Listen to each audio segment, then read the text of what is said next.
Hello everyone, welcome back to another recipe video. അപ്പോൾ ഇന്ന് ഞാൻ നിങ്ങളുമായിട്ട് ലെമൺ ചിക്കൻ പുലാവിൻ്റെ റെസിപ്പിയാണ് ഷെയർ ചെയ്യാൻ പോകുന്നത്. നമ്മുടെ നോർത്ത് ഇന്ത്യൻ ഡിഷായിട്ടുള്ള യക്നി പുലാവിൻ്റെയും അതുപോലെ ലെമൺ ചിക്കൻ്റെ ചെറിയൊരു കോമ്പിനേഷൻ ഡിഷാണിത്.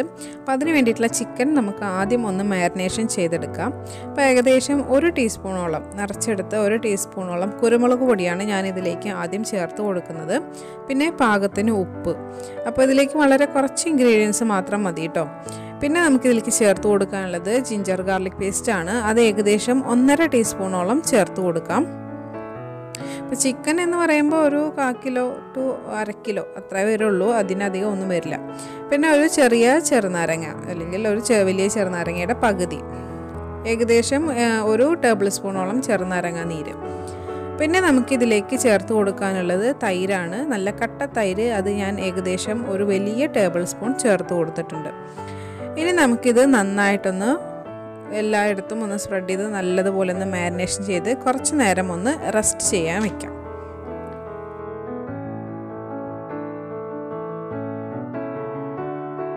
അപ്പോൾ നമ്മുടെ ചിക്കൻ്റെ മാരിനേഷൻ കഴിഞ്ഞിട്ട് ഞാനത് അങ്ങോട്ട് മാറ്റി വെച്ചിട്ടുണ്ട്. അപ്പോൾ നമുക്കിതിലേക്ക് വേണ്ട ഗരം മസാല ഒന്ന് സ്പെഷ്യലായിട്ട് പൊടിച്ചെടുക്കണം. അപ്പോൾ അതിന് വേണ്ട ഇൻഗ്രീഡിയൻസ് നമുക്ക് ഒരു മിക്സിയുടെ ജാറിലേക്ക് എടുക്കാം. അപ്പോൾ ഒരു തപ്പോലം, അതുപോലെ 2-3 ഏലക്കായ, അതുപോലെ തന്നെ ഒരു 3-4 ഗ്രാമ്പൂ, പിന്നെ ഒരു ചെറിയ കഷ്ണം പട്ട. അപ്പോൾ നമ്മളിതിലേക്ക് ഇൻഗ്രീഡിയൻസ് എടുക്കുമ്പോൾ വളരെ ചെറിയ അളവിലാണ് എടുക്കുന്നത്, കാരണം ഒരു പോർഷൻ ഓഫ് റൈസിനാണ് നമ്മൾ എടുക്കുന്ന അളവ്. അപ്പോൾ അതുകൊണ്ട് തന്നെ വളരെ കുറഞ്ഞ അളവിലാണ് നമുക്ക് ഗരം മസാല ഉണ്ടാക്കേണ്ടുള്ളൂ കേട്ടോ. അപ്പോൾ ഒരു കഷ്ണം പട്ട ചേർത്തിട്ടുണ്ട്. ഇനി നമുക്ക് ആവശ്യമുള്ളത് വഴണയിലയാണ്. അപ്പോൾ വഴണയില ഞാൻ ഏകദേശം ഒരു 2 ചെറുത് ചേർത്തിട്ടുണ്ട്. നിങ്ങളുടെ കയ്യിൽ ഒരു വലുതുണ്ടെങ്കിൽ ഒരൊറ്റൊന്ന് ചേർത്താൽ മതി. പിന്നെ നമുക്കിതിലേക്ക് വേണ്ട ഒരു മെയിൻ ഇൻഗ്രീഡിയൻറ്റ്, അതായത് ഈ ഗരം മസാലയുടെ സ്പെഷ്യാലിറ്റി എന്ന് പറയുന്നത് നമ്മുടെ ഉണക്കമുളകാണ്. അപ്പോൾ ഞാനിതിലേക്ക് ഒരു 4 ഉണക്കമുളക് ചേർത്തിട്ടുണ്ട്. അപ്പോൾ നിങ്ങളുടെ കയ്യിൽ കാശ്മീരി മുളകും ഉണ്ടെങ്കിൽ കാശ്മീരി മുളക് ചേർക്കുന്നതും കുറച്ചും കൂടി ബെറ്റർ ആയിരിക്കും കേട്ടോ. അപ്പോൾ നമുക്കിനി ഇതൊന്ന് പൊടിച്ചെടുത്ത് മാറ്റി വയ്ക്കാം. അപ്പോൾ ഞാൻ കുക്കറിലാണ് ഉണ്ടാക്കുന്നത് റൈസ്. അപ്പോൾ കുക്കറിൽ ഞാൻ കുറച്ച് എണ്ണ ഒഴിച്ചു കൊടുത്തിട്ടുണ്ട്. നമുക്ക് ആദ്യം ഈ ചിക്കൻ ഒന്ന് അതിൽ ഫ്രൈ ചെയ്തെടുക്കാം.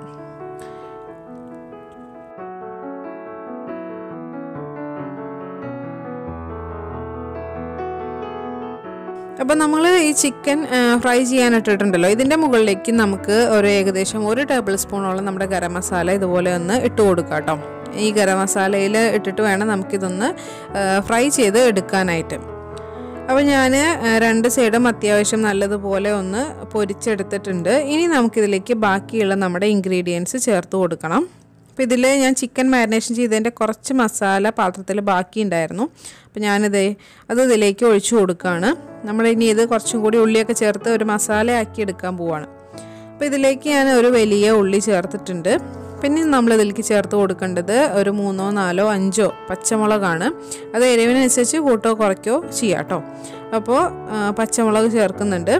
പിന്നെ ഇതിലെ ഒരു മെയിൻ ഇൻഗ്രീഡിയൻ്റ് എന്ന് പറയുന്നത് നമ്മുടെ ഉരുളൻകിഴങ്ങാണ്. അപ്പോൾ ഉരുളൻകിഴങ്ങ് അത്ര ഇഷ്ടമില്ലാത്തവരാണെങ്കിൽ ഒരു ചെറിയ ഉരുളൻകിഴങ്ങ് എടുത്താൽ മതി. ഞാനിപ്പോൾ ഇവിടെ അത്യാവശ്യം ഒരു വലിയ ഉരുളൻകിഴങ്ങാണ് ഇതിലേക്ക് ചേർത്ത് കൊടുത്തിട്ട് ഉള്ളത്.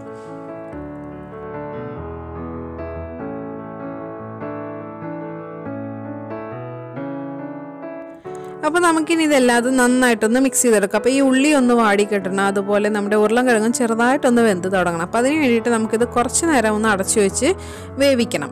പിന്നെ ഞാനിതിലേക്ക് ഉപയോഗിക്കുന്ന അരി എന്ന് പറയുന്നത് ലോങ് ഗ്രെയിൻ ബസുമതി റൈസാണ്. അപ്പോൾ ലോങ് ഗ്രെയിൻ ബസുമതി റൈസ് ഞാൻ കഴുകി വൃത്തിയാക്കിയിട്ട് ഒരു 1/2 മണിക്കൂർ മുന്നേ തന്നെ വെള്ളത്തിൽ കുതിരാനായിട്ട് ഇട്ടിട്ടുണ്ടായിരുന്നു. അപ്പോൾ സോക്ക് ചെയ്ത റൈസ് ഉപയോഗിച്ചിട്ടാണ് നമ്മൾ ഈ പുലാവ് തയ്യാറാക്കിയെടുക്കുന്നത് കേട്ടോ. അപ്പോൾ ഇതിലേക്ക് നമ്മുടെ പൊടിച്ചു വെച്ചിട്ടുള്ള ഗരം മസാല ബാക്കിയുള്ളത് മുഴുവനായിട്ട് ഇതിലേക്ക് അങ്ങോട്ട് ചേർത്ത് കൊടുക്കാം. കാരണം ഈ ഒരു പോർഷന് വേണ്ടിയിട്ട് മാത്രമായിട്ട് നമ്മൾ പൊടിച്ച മസാലയാണല്ലോ. അപ്പോൾ അത് മുഴുവനായിട്ട് നമുക്കിതിലേക്ക് അങ്ങോട്ട് ചേർത്ത് കൊടുക്കാം. ചേർത്ത് കൊടുത്തതിന് ശേഷം നമുക്കിത് കുറച്ച് നേരം ഒരു മീഡിയം ടു ലോ ഫ്ലെയിമിലിട്ടിട്ട് ഒന്ന് അടച്ചു വെച്ച് വേവിച്ചെടുക്കാം.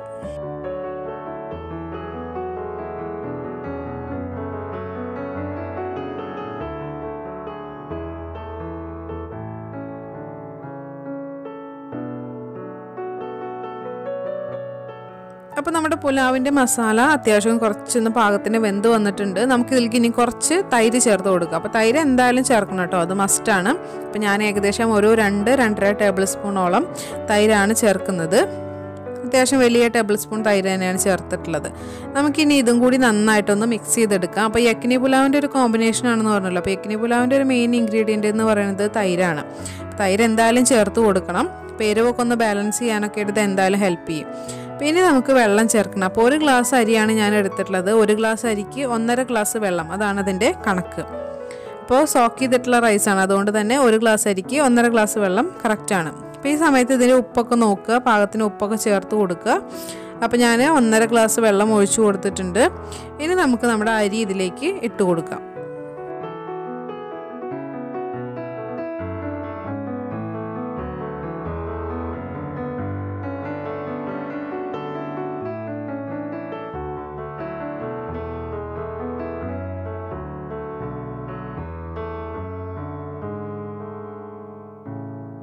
അപ്പോൾ അരി ചേർത്ത് കൊടുത്തതിന് ശേഷം നല്ലതുപോലെയൊക്കെ ഒന്ന് മിക്സ് ചെയ്ത് ഒന്ന് ലെവലാക്കി എടുക്കാം. ഉപ്പൊക്കെ പാകത്തിന് നോക്കിയിട്ട് കൊടുക്കാൻ മറക്കരുത് കേട്ടോ.